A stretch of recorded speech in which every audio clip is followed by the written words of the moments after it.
Hello everybody, and welcome back to Let's Play Gabriel Night 3. Last time, we pretty much confirmed that Montreux is behind the kidnapping of Prince James's son.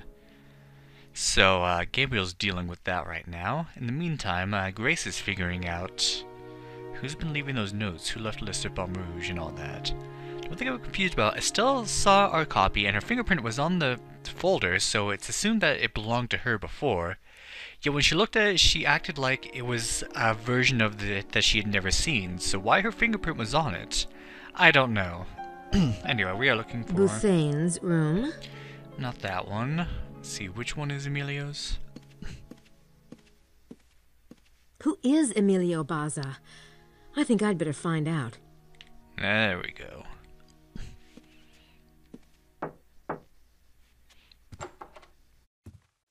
I think it's time we had a talk, Mr. Baza. You left that copy of Les Serpents Rouge at the museum for me, didn't you? Yes. And the little notes at the center of the circle and the arms of the hexagram. Guilty as charged. I don't get it. If you wanted to help Gabriel and I, why didn't you just be open about it? I must be very careful that certain people do not know that I am here. You're part of the secret brotherhood, aren't you? You and Mesme. You are correct about Mesme. He is with the Brotherhood, but I am not. I haven't been for some time. And Montreux, he's one of the others, the ones who steal the blood? Yes. They call themselves adepts of the holy blood, but they are vampires, pure and simple. I don't understand. Why doesn't the Brotherhood just stop the vampires? If you are to understand what we're up against, you must know the whole story. Listen.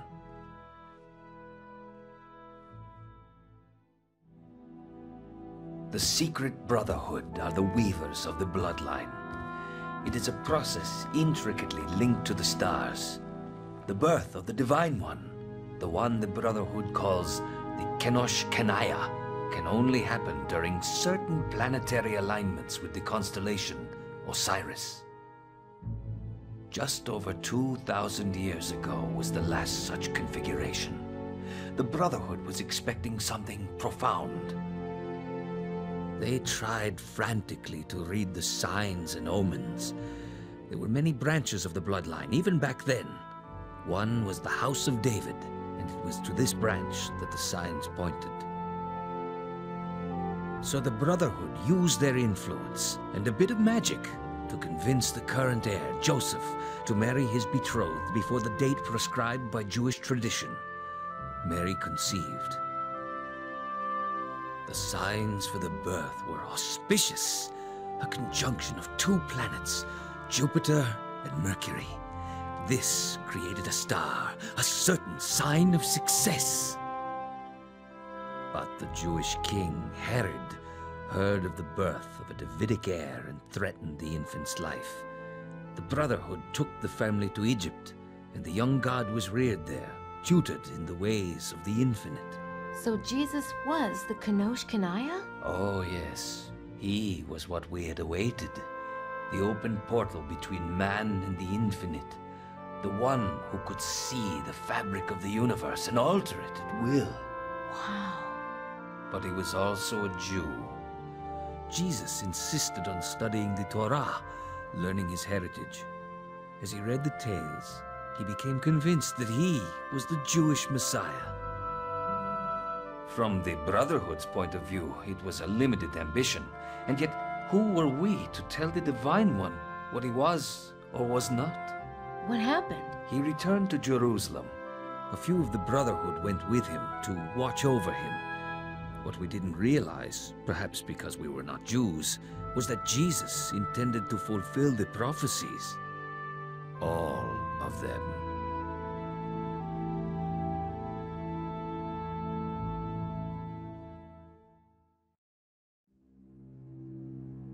What about the vampires? Where do they come in? I will try to explain. You see, the Brotherhood collected blood samples for study and testing before they selected brides. There were certain magical rites performed. There had always been rumors that some of these priests had dared imbibe the blood to steal power for themselves. Of course, such things were taboo. And when these rumors surfaced among the initiates, they were harshly scolded. But when Jesus was being reared in Egypt, there was a young initiate who envied his strange abilities. He began to whisper to his friends that to truly serve the Kenosh Kanaya, the priesthood ought also to be immortal, just like the Kenosh Kanaya himself.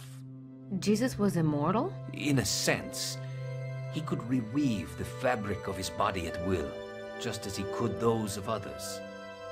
He could have healed his own wounds, but he chose to perform the sacrifice the prophecies demanded.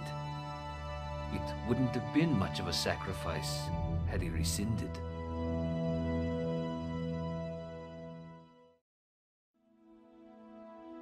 So what happened with the young initiate? His name was Sine, and one of the boys he persuaded was Ali, son of the Brotherhood's headmaster. Ali wasn't a bad boy, but he loved Jesus and liked the idea of living with him forever. Fortunately, he approached his father about it one night. When the headmaster heard of the heresy, he exploded. Sine and his followers were expelled. Only Ali remained, having repented his ignorance. But Sine and his followers didn't give up. Sine grew bitter. He decided they would steal the blood. He kept his eyes on the conclave, but could never get close. When Jesus left for Jerusalem, they managed to keep it secret from Sine. He did not arrive in Israel until it was too late.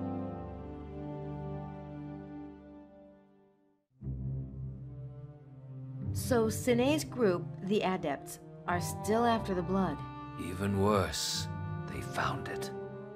Jesus had heirs, 2 sons. That was the one thing he did agree to do for the Brotherhood's sake. His sons were only human. They'd missed the window of Osiris, but they survived to have descendants. Now the window is open again. Yes. Is the baby, Charlie, the Kenosh Kanaya? We do not know. It depends on how well the vine has been woven. It depends on many things. Sadly, it may not matter. Where the Brotherhood has woven for 2,000 years, the Adepts have tasted. The bloodline grew too broad for the Brotherhood to protect each descendant every minute. And as the vampires succeeded in stealing here and there, they grew in power and in corruption. They will resort to anything for the blood, blackmail, murder, even black magic. They've been mixing the blood as you have, but in their own bodies. Exactly. And they've been doing it for so many generations that they have changed, physically. It is a result of the blood, but even more, the result of corruption. You see, the power they have is stolen. It is not theirs. Even so, they are strong. The Brotherhood does not taste of the forbidden fruit. They're no match for the Adepts anymore. And the baby's blood may be enough to tip them over the threshold, even if he's not all we think he might be. So what will happen if they take his blood? Montreux will be king of the world. Rex Mundi incarnate. God. Ah, it's Gabriel. Thank heaven. Thank heaven indeed. We have quite nearly run out of time. May we meet in your room, Ms. Nakamura?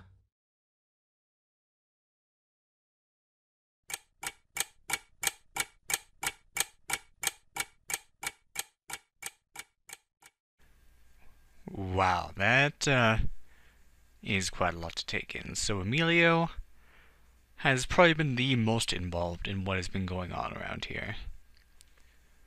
And he knows the most.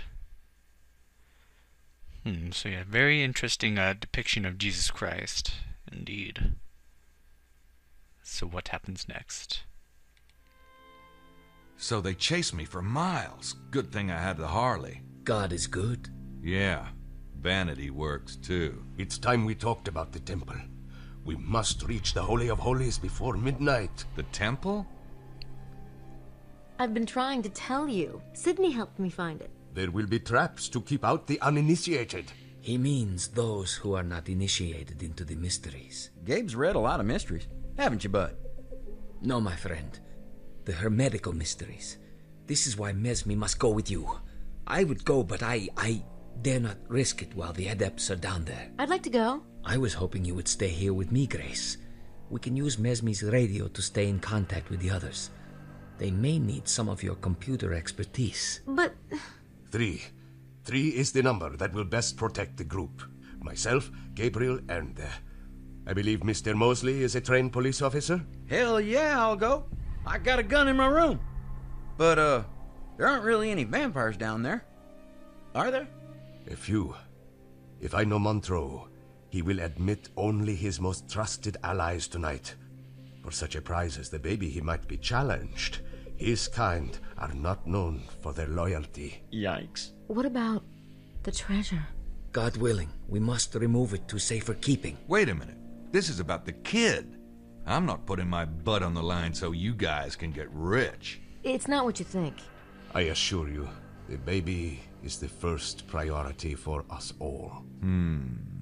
Just don't get too far ahead of me, bucko. Now let's see that map.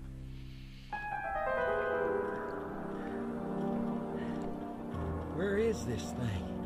We are very close. She said it was...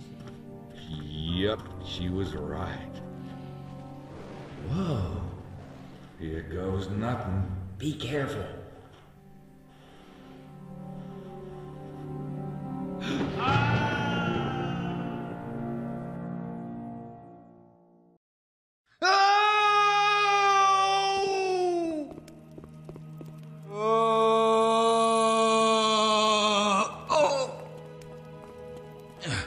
Was that really necessary? Stop whining. Look at this place. Wait.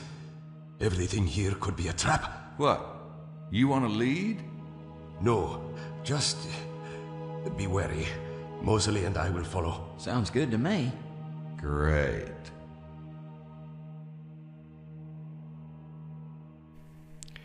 And so we come to the final set of puzzles in the game.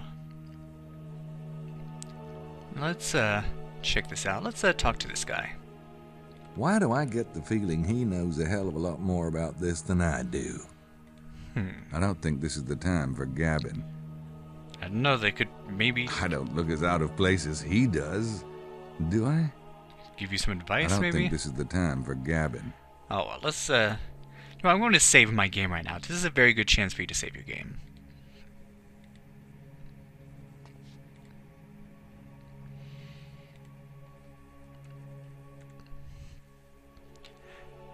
Now, what we have here looks pretty familiar.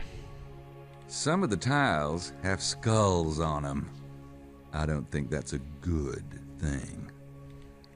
Probably not. Does that floor have trap written all over it, or am I being paranoid? There's a pattern of sword tiles on the board. 2 of the tiles in the front row have a cross shape on them. What can we do? I think I'd rather not do this. But it doesn't look like I have much choice. We're in this big room. The floor reminds me of the floor in the church. Black and white tiles. Mean anything to you? Yes! It's a chessboard. It's a chessboard, huh?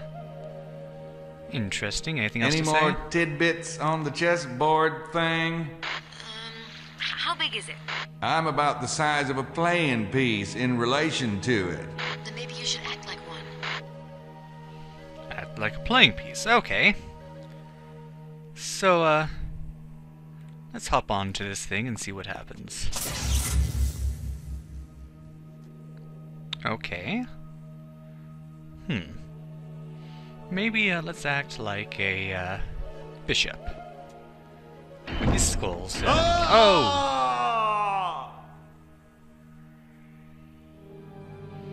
Yes, you can indeed die in this game, and I waited until the very last part of it to give you that chance. Luckily, you don't have to save. Okay. That's awesome, but I think it's just a lamp. So if you noticed, when we jumped off of this onto there, that piece fell through. But also, if you step onto a skull piece, that part falls through. So let's try something different. Let's go over here. Notice how the swords light up. Can we look at that? I guess we can't. Okay. Let's jump over here instead. I didn't have a skull on it, but I still ended up dying. So what do we do here?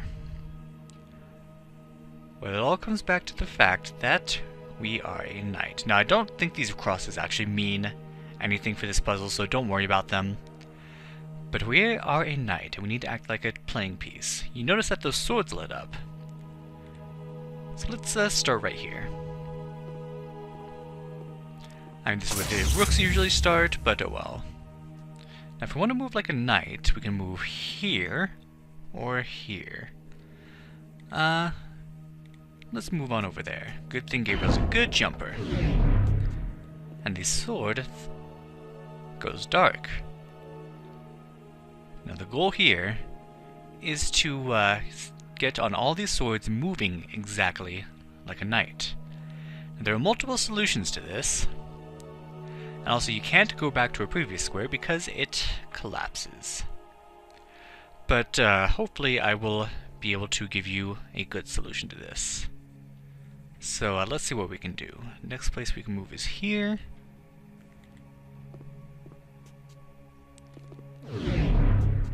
Okay.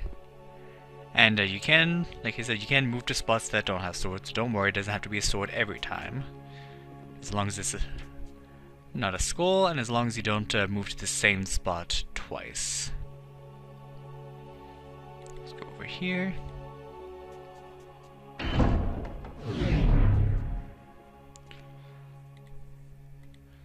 Let's jump to this one. Over here. No, I should probably look at what the heck is going on here. I don't have time for that now. I guess we don't have time for that now. Okay. Oh well, let's not worry too much about it. Let's see if we can make it over to this one now. Yeah, this is giving me flashbacks to Professor Layton in the Diabolical Box, so that one's a little bit worse. Ugh. Alright, move over here. Move over there. So yeah, it's not too bad. It does like kind of freak me out that thing just collapses right from underneath you. Now, even though the swords don't collapse, I don't think you can land on them twice either, so do not try that. So let's go over here.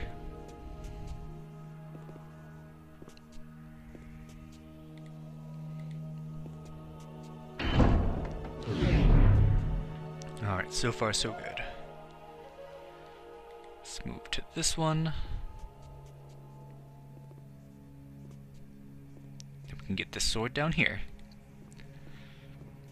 But yeah, actually, first Let's Play I ever watched of this, there was the guy who did the Let's Play actually made a computer program where he figured out the optimal path that uses the least amount of jumps. And I don't know if what I'm using right now is that, but yeah, it was interesting that somebody's able to program something like that and then solve this puzzle like that. It's funny that they even took the time to do that.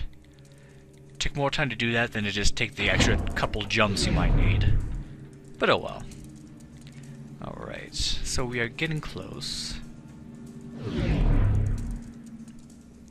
we can get here.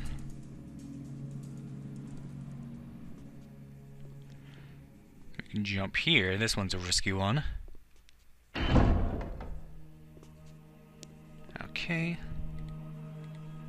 Jump here.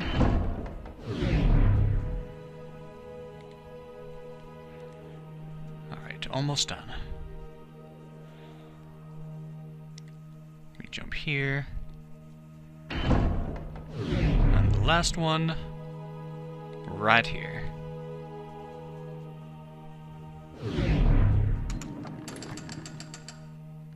Hey, I got one open. Excellent, Mr. Knight.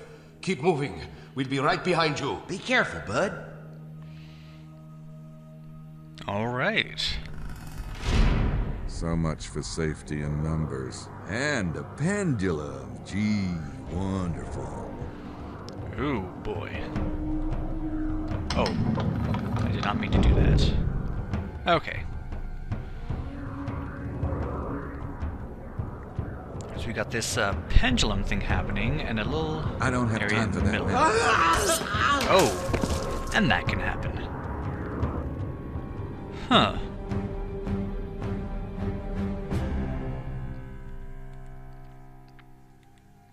Let's try this again.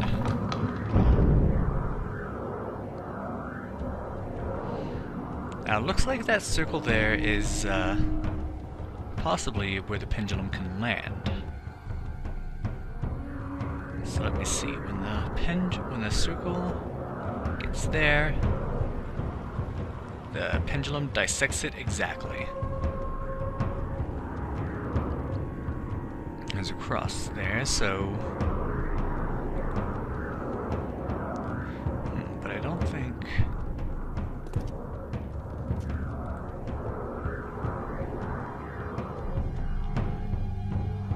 Okay, let's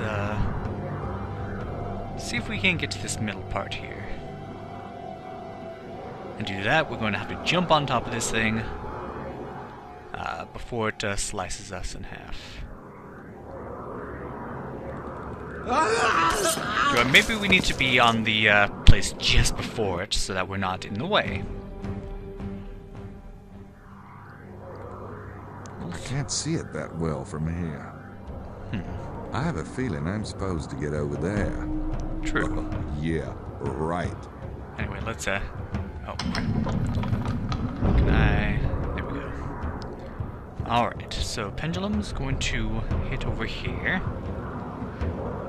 I don't have time for that now. There we go. I'm starting to really hate this place. Yeah. And what is going on here? Looks like a weighted scale to me. Gracie, can you give me a rundown on the meaning of the circle? It represents eternity, fertility, and perfection. Okay. So we have a scale here, and I think we want it to balance out. Gold ingots. I could just pick them up and try to go home, but I have a feeling this room would be prepared to stop me. No kidding.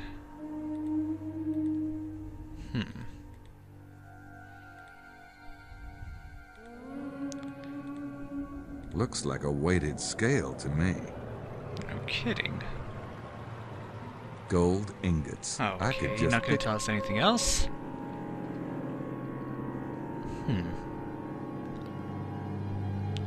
So the circle means fertility, eternity, and perfection. Now, these, here, this is kind of stuff we've been researching, but we have different items here, and each one represents one of those aspects.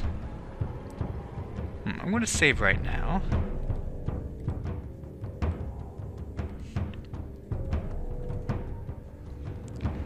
And let's just put a few of these on here. Let's see what happens. Oh. That thing is right above us.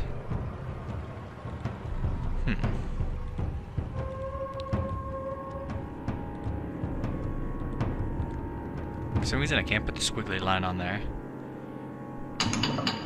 So yeah, if this goes too far to one side, then that thing is going to kill us. Let's try you. Oh dear. So yeah, that was not the solution. So here is the solution. Eternity. The golden apple. Gracie, can you give me a rundown? Okay, whatever.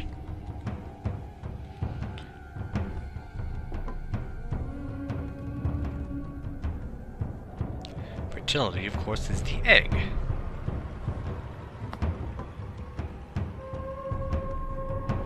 And notice how the thing isn't coming down on us. That's a good sign. And then the perfection is the eternity symbol. Works for me. Oh, we are doing pretty well in solving these puzzles. Yeah, this actually reminds me of something in Elder Scrolls Redguard. I don't hear anything. Just walking. There's something I've been wondering. I read about the vampires looking for the wandering Jew. He really exists, doesn't he? And it has something to do with the blood of Jesus? Yes, Grace. But it's not the way the legends claim, is it? Jesus cursing someone to go on. No. The vampires didn't get the blood of Jesus, but someone else did. Ah, yes. Ali, the headmaster's son, was among those who accompanied Jesus back to Jerusalem. For 3 years he watched Jesus teach. It was, well, amazing. But in the end, neither he nor his father could stop Jesus from his course. The day of the crucifixion, Ali's father was so ill with grief that he had to be carried from Golgotha. Only Ali was left to keep vigil. Ali could not believe it was ending. All the promise of the Kanosh Kanaya, all the centuries of planning were being destroyed. Jesus was allowing it to be destroyed. Something in him rebelled. He remembered Sine's words, and in his grief and rage, he thought he might be able to save the blood in himself. He did not mean to become the Kanosh Kanaya. You must understand that. He simply could not watch that hope spill into the ground. So he drank it. Why hast thou forsaken me? Your fingertips are worn smooth, but I don't get it. If you've got the power of the Kanosh Kanaya, why didn't you stop the vampires a long time ago? I promised my father I would not use the power. Never. Not for anything. It is not mine to use. It was the only way I could live with what I had done. Never? Not for anything? No, Grace. Not for anything. But that must be... It is all right. There is work to be done. Do you hear anything now?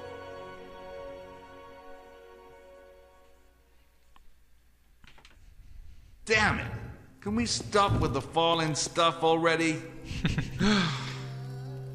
So Emilio is the Wandering Jew and has been alive since the birth of Jesus Christ. Well, not the birth, since the time of Jesus Christ. But the puzzles continue. Can we reach the end and figure out what the treasure is and perhaps even save that baby? You're just gonna have to find out in the finale of Let's Play Gabriel Knight 3. Thank you for watching and have a good day.